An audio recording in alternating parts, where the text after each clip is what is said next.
What up, hustlers? We headed out into the backyard to have a conversation. Um, I got three things I want to talk about today. I think they're pretty important. And hopefully I'm gonna say them so I remember them because y'all know I just be going. But what I think I need to talk about one is you got to get comfortable. I got a story for that. The second thing is or was. Ooh, let's see. That looks good. Yeah. Let me get right. Yeah. Sit back and just chat with y'all for a second. So I'm gonna just let it flow. I'm gonna just go. I'm gonna just start with that, man. Like the first off, I think I made a video about this before, saying that I'm like super grateful for the fact that I get to make money from my house. I am very fortunate, and I walk around. We doing this step challenge, 10,000 steps a day. I'm hitting like 20,000 a day. My normal average was like, like 6,000 before this. Um, but I'm out walking, and it was crazy because I walked the whole lap around the outside perimeter of the entire area that I'm in, this side of the street.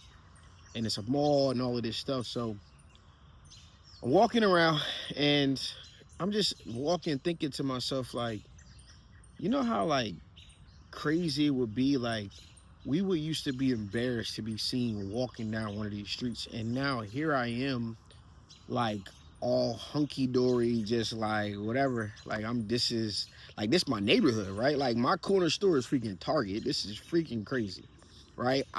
I grew up thinking that if I moved 2 blocks from where I was, or from I lived on 33rd Street.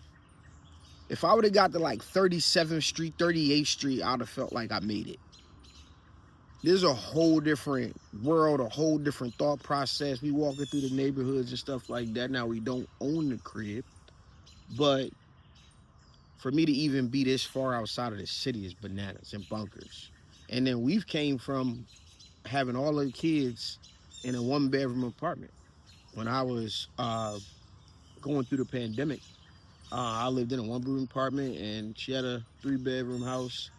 And then, they would they would like to be at my house in the middle of the hood in this 1 bedroom, and all the kids in the living room, and we was in the bedroom, and then the bedroom or the bathroom was through the bedroom. But some of the better times, the kids enjoyed each other much more back then. That was before they all grew up and got like adult personalities and stuff. But it's still pretty cool. But anyway, so when I'm walking by, and I'm walking like in that little extra lane going to the mall, and somebody hit the horn. I looked up like, oh, what's up? Like they rolled by me like, oh, and I didn't know. I didn't know who it was. I'm like, whatever, cool, keep walking. So I walk all the way around the perimeter. I think it was probably that was like 10,000 steps by the time I got that done. So then I get her back around the front of my development. My girl's coming out. She's coming to meet me, and then she wanted to walk to Burlington Coat Factory. But this time we went through the development. We could get straight through to get there faster. And so we walk through. We go through the little back gate, and we get to the back of the mall. And my boy Olu's coming out. Right now, if you guys don't know, me and my boy Olu was locked in.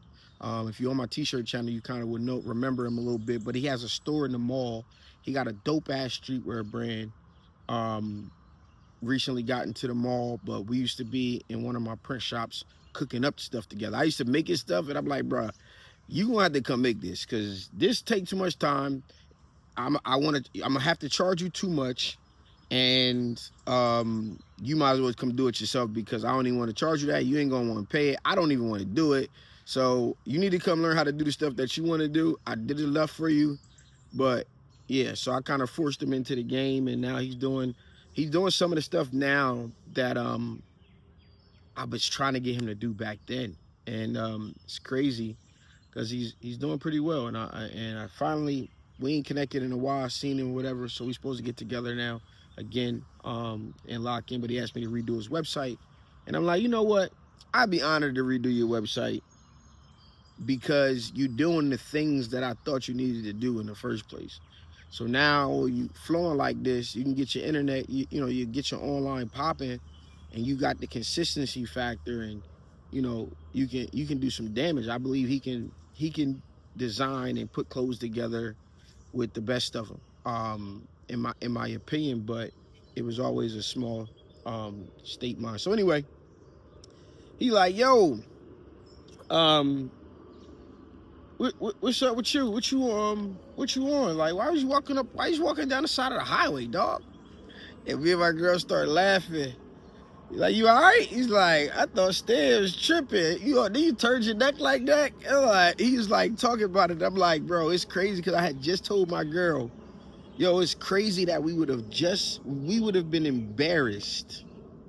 We would have been embarrassed to be seen walking down these streets. Once you got to a certain point, as a kid, you wouldn't care. 8, 9, you somewhere you ain't supposed to be. But as an adult, and here I am, like, it's you got to get comfortable, man. Like, whatever you're trying to do, whatever you're trying to build, you got to put yourself in the most comfortable space that you can possibly be in, right? And I feel like in our culture, we weren't, like, you in the hood, you ain't allowed to be comfortable. You know what I'm saying? You got to be ready to go at a moment's notice. Now, that's not to say when you go somewhere else you shouldn't be, but y'all got to understand what I'm saying, right? Like, you need some level of comfortability so that you can just focus and lock in. If you always feel like you got to watch it back or different things is going on, things is always moving, you ain't never going to be able to get to it. One of the things I tell people, like, bro, you can't get this, you got fired, you on unemployment, if you can't figure this shit out, I know at that moment you never going to figure it out. You going to need a drastic change of something to get you to get over the hump. But if you can't get paid by somebody else and do your thing, which is on unemployment, then you ain't never going to be able to get it because your life is only going to get more busy. And I did it while working on this, like, day in and day out. We work so much more than you work at a 9 to 5 when we got our own business. That's just a simple fact. And I don't think enough people know or see or understand that, bro, you got to get comfortable being uncomfortable, right? One of my graphic designers hit me up overseas. He's like, yo, man, you got a couple dollars for me or whatever the case is, man, shit's bad. I'm like, man, shit bad for everybody. You know what I'm saying? I'm at a point where I'm so grateful to be where I'm at. I'm like 2 seconds from having to go back in the trap and print shirts constantly. But we teeter in this line and we fully focused on a dream. We fully focused on building what we need that's going to get us exponentially better. Even at the detriment to the moment. We're stuck here. I'm stuck here. And I'm happy to be able to just, from going from being blackballed, running out of money, I'm happy to be able to put something together that we can just float and just be, right? And the reason I'm so happy is levels to broke, right? It's levels to broke. I'd have been broke in a 1-bedroom apartment. I'd have been broke in a 3-bedroom townhouse. I'm broke in a 5-bedroom, I don't know, suburban house. But there's levels to it, right? And I know that this comes at the cost of the dream. I knew very well the day that they offered me the money as a severance to go away and sign an NDA, I knew at that very moment I was about to take the hardest route possible. But I'm used to taking the hardest route possible. I was able to fight these battles and stand up for what I believed in and win multiple times. I can't give up on the game because I punched somebody and they punched me back and knocked me the fuck out, right? But I can get up, train, and go become champion again. And I am so happy right now for the simple fact that I figured out my purpose before. I didn't know how to really execute, but I executed on it. But now I'm in position to execute on my purpose in full. I know exactly what I'm doing. I'm building a cult.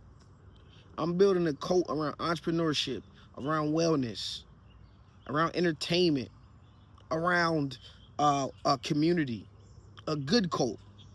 Cults don't have to be bad, right? The community aspect is something that I feel like we're gonna need going into this future. And so we're building it. You get a chance to be a part of that from watching this, from tapping in. Go look at what I did in the t-shirt space. I'm gonna bring some of them people in here to tell you what I've done. But I've opted to take the longest route possible because I get to now diary this shit for you guys out there. So when I get to where I'm telling y'all I'm going, it's bold. This is a bold statement, bold claim. I'm gonna build 10 six-figure business within the next 2 years with people. And it could be faster, but it definitely takes time and work and some extra hours and some things that, but we on this side, we working, we've been locked in for the last 2 months. They've been here in some capacity at least 5 times a week in some capacity. And putting that work in. After work, they got jobs, one of them. The other one out on leave right now, contemplating if they want to go back.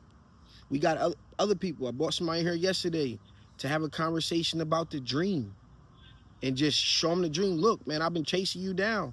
So look, come look at what the girls have done. Come look at where we are and let us know if you want to get down. Can you commit to at least one time a week that we get some work in? It's a bigger plan. It's a bigger picture. But you got to get comfortable. So what I'm working on now, next, I pitched for the food truck, and he said come back with a plan. I'm going to plan for brunch. I'm thinking, I don't know if this name is even possible. I'm thinking something that, along the lines of we brunching. I told him we gotta make a spectacle of it. It gotta be designed to a T. We gotta wrap this thing. He got a nice black truck, $90,000 food truck. We gotta make this thing a destination. We get the menu right. We get the look right. Let me do my thing. And so what I'm going for is a 50-50 split on the concept itself and a 75-25 split on profit until he gets the money back for the truck. If I make it to the point that he gets the money back for that truck, it's ball game. It's ball game. We go to 50-50 and let's run this shit up. So it's gonna be fun when I introduce him to y'all because it's not like it's not the partnership that you're gonna think is gonna be. He wanted me to know a little bit about his story before, and his story is just like mine. You know what I'm saying? And so it's gonna be fun to have the conversations, and when I get to introduce you to this. But man, if it's hard on you right now, just know it's hard for everybody. You know what I mean? You just gotta, if you gotta take a job to do whatever. It's days that I wish I could do that. You know what I'm saying? I don't really got a plan B. I don't even know I don't even know where I would go work. You know what I'm saying? The food truck was work for me. Give me a little extra spending cash for both kinds of gas. If you know, you know. With the gas inflation, and I need the other gas, so that was cool. Just some fun stuff. I got an education. I'll take a job for education right now. I'm looking for jobs for education, just things that I want to be in, and I think that's events, right? Events, community, in real life experiences, food, and tech. I think those things are the way that you need to go. And so those are the things that I want to get into. So whatever I got to do to get there, not whatever I got to do. Got to keep the morals, principles, and values intact, but I don't got to say too much on that side because I'm tried and true over here. But I guess when I come back with the menu and all of that stuff, I'll update you guys and I'll take it to go pitch them. But I'm gonna put a whole visual together for it. I'm not going. I'm not going to just hand him a menu. Nah, we doing fucking taste testing at the crib. I got these. My boys come here when they coming from out of town, bro. They can't get enough of this food. So we yeah, we brunching. If I can get that, that is gonna be fucking fire. And yeah, man. I love you guys. Appreciate you guys. Remember, everybody needs to stand. I'm just one man, but I'm just trying to do what I can because I can. All right, peace.